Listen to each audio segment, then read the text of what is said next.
привет! Я сегодня еду по делам и вам решила рассказать немножко о том, где я живу, о Дохе. Вот, мы находимся в Персидском заливе. Это такая маленькая страна, но очень богатая. Она недавно только стала развиваться, так как другие страны в этом заливе, они чуть раньше нашли у себя большие запасы нефти и газа. Дубай развивался уже 20-25 лет. Сейчас пришло наше время, и вот только недавно обнаружили залежи, и поэтому страна стала развиваться значительно позже.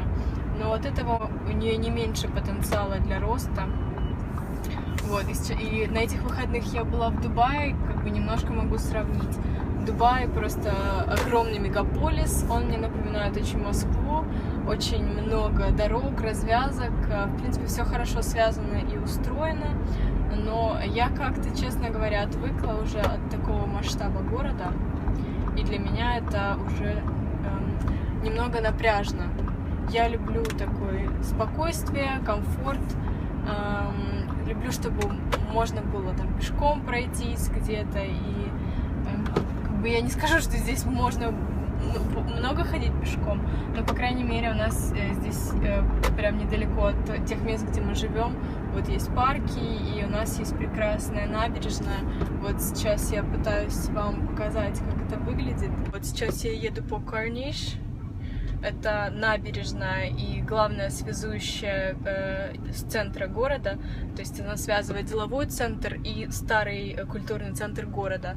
То есть вы видите, у меня за окном растут пальмы, и там вот уже как бы море, залив, потрясающий просто вид. Он в такой форме полукруга, и это идеально такое место для прогулок, пробежек в более прохладное время года. Очень люблю там гулять. Вот, в Дубае я такого не видела, там есть как бы Джумейра Бич, но там нет такого выхода, то есть выход к морю там принадлежит или отелям, либо каким-то виллам. Вот, у нас есть такое вот благодать, что мне очень нравится. Да, могу сказать, почему мы изначально сюда приехали, мы, конечно, планировали приехать в Дубай, но когда муж узнал на работе, какие у него есть потенциальные возможности, нам посоветовали приехать именно сюда, потому что здесь ненасыщенный рынок рабочей силы, очень интенсивно развивается, и это намного более интересный опыт, потому что многие отрасли еще вот как раз в такой зарождающейся стадии. Если вы знаете, да, развивающаяся экономика, она как бы это и прибыльное дело, и очень интересное в плане международного опыта. Вот. В Дубае как бы уже этот период прошел, там уже как бы все понятно с нефтью, с газом, то есть просто как бы там есть такие компании, которые делают какие-то операции, свои обыкновенные, можно так сказать, там развиваются, как-то растут, и это как бы одно дело. Но здесь, так как появляется много денег, они просто скупают разные предприятия просто по всему миру, те, что им интересно, например, там ритейл, они приобрели Harrods, в Лондоне они очень много чем владеют, потому что это стратегически хороший выбор, они скупают просто огромное количество произведений искусства, что здесь нет своей никакой культуры, но они решили вот вложиться и скупают какие-то значимые предприятия в пищевой отрасли, чтобы обеспечить себя продовольствием на будущее. Вот. Хоть здесь пустыня, проблем с водой у нас никаких нет, вот, так как это такая вот богатая страна, они могут себе позволить, и здесь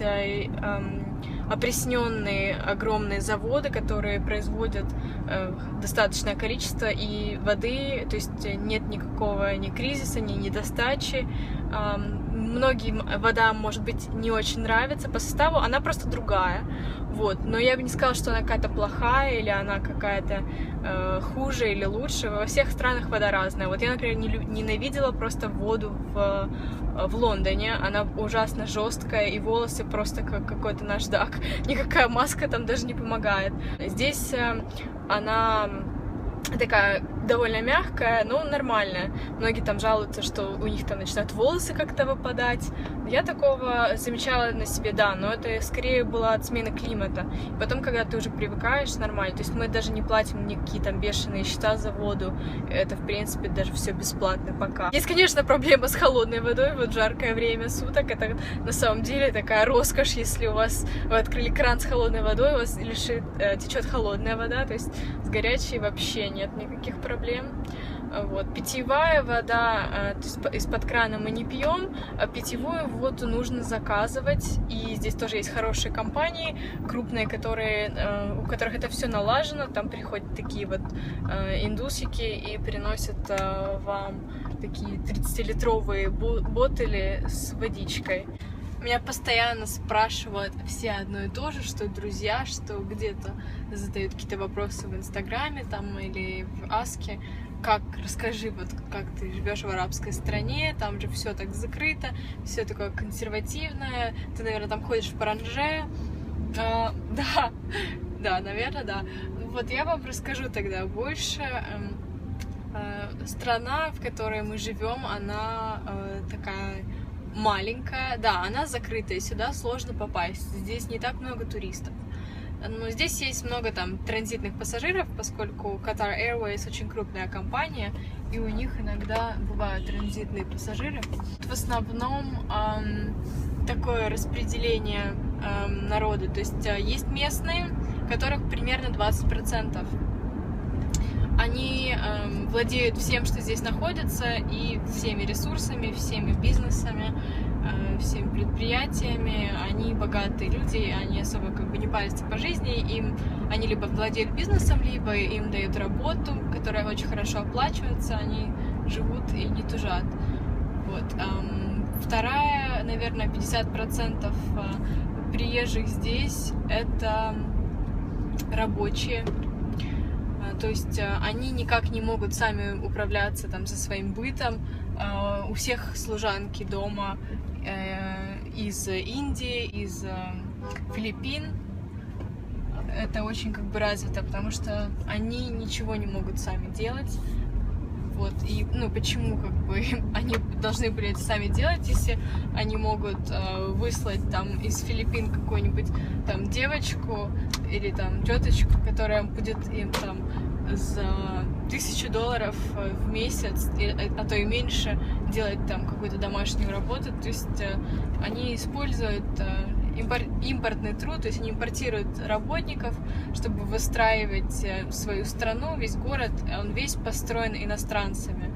Вот также из Непала. Тут очень много в регионе, вот в Индии, Непал, Пакистан, Бангладеш, очень много неблагополучных, да, таких стран, где нет работы, нет денег, бедность, и люди готовы сюда ехать, чтобы работать как-то и отправлять деньги своей семье. То есть все вот работники, которые здесь что-то строят, они приезжие. Инженеры, те, которые там ими управляют, это будут уже люди там какие-то более с западным образованием. Может быть, там даже будет из Восточной Европы. Обычно это из Европы, либо из Америки. То есть третья часть населения, 30%, это мы, экспаты. То есть труд, который был сюда экспортирован, интеллектуальный труд. То есть они управляют компаниями, они работают в финансовом секторе. Не перекладывая бумажки, а вот именно делая что-то такое, чего местные не могут сделать. С каким-то опытом работы, с какими-то навыками, которые нужны. И этот сектор очень важен для них. Они как бы не глупые, да, люди, то есть там шейхи, они там имеют там деньги, вот, но они тоже хотят иметь, как бы правильно вести бизнес, поэтому они доверяют вести бизнес своим помощникам, которые они нанимают с западным опытом, чтобы представлять их интересы. Вот, поэтому вот здесь я бы не сказала, что здесь как-то так можно чувствовать себя как женщина ущемленной в чем-то. Единственное здесь правило, здесь нельзя ходить вот в публичных местах в очень открытой одежде, то есть вы должны закрывать плечи.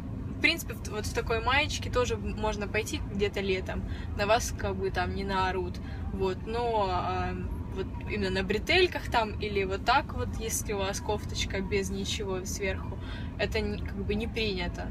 Не то, что даже как бы они... это считается вульгарно, но это неприлично.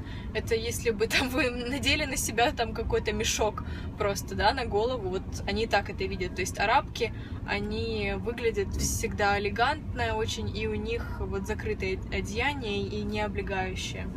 Вот. Но я чувствую себя прекрасно, я знаю, что мне просто нужно носить что-то там с длинным рукавом, либо с коротким, но я даже предпочитаю длинный. Почему?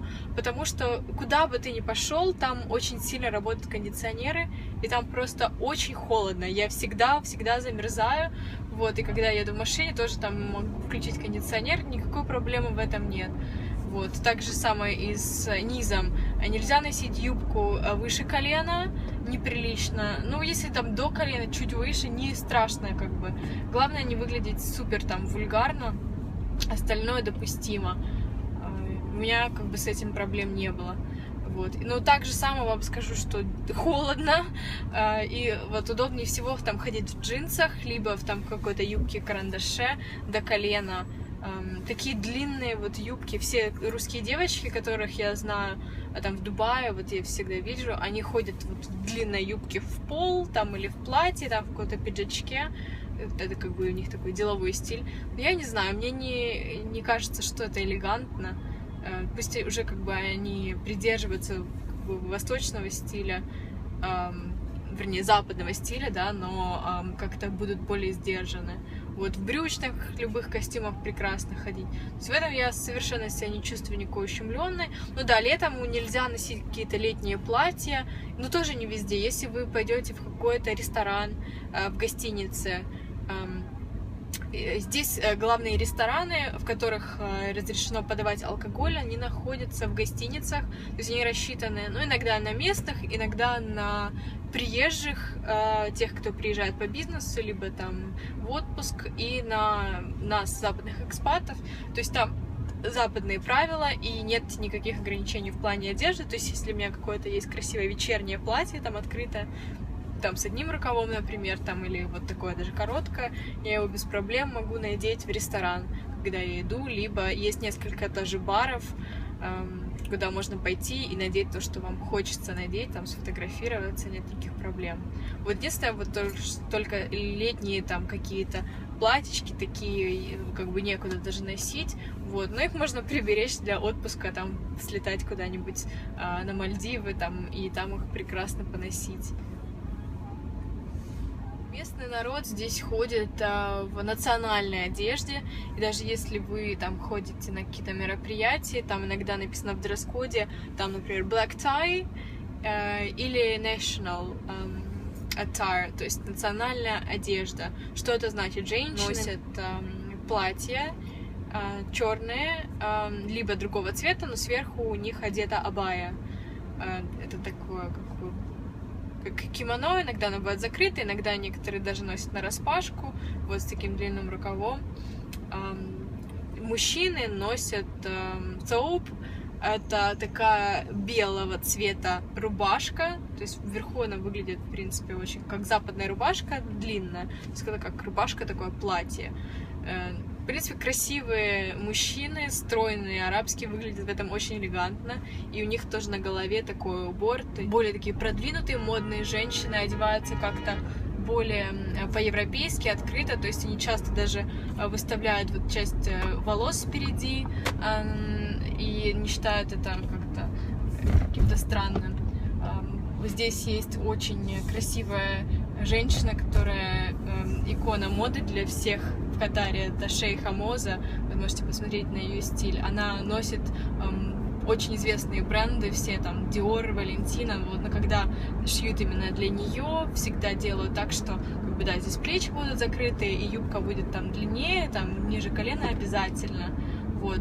Многие женщины здесь стремятся выглядеть так же, но не всем, наверное, это позволяют там или в семье, либо какие-то даже собственные убеждения. Вообще, согласно Корану, нет никакого правила, что женщина должна каким-то образом закрывать голову или лицо. Нет совершенно такого. Это уже больше культурой навязано, и вот так как-то оно пошло, поэтому вот они все так ходят.